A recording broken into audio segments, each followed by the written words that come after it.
بسرعه لو عندك سامبل زي دي ومش عارف الكوردات بتاعتها ايه، اللوجيك برو 12 حل الموضوع ده بميزه سحريه اسمها كورد اي دي.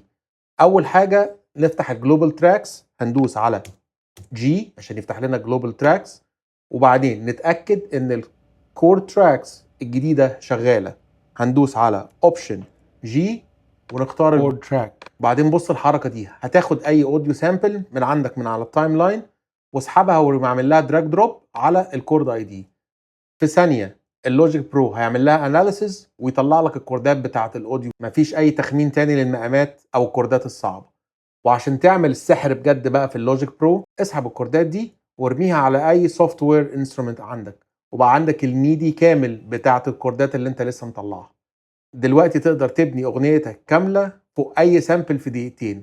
جربها وقول لي ايه رايك. لو عايز تتعلم السحر بتاع اللوجيك برو، اعمل سبسكرايب واستنى الفيديوهات الجايه من لوجيك برو تيبس اند تريكس بالعربي.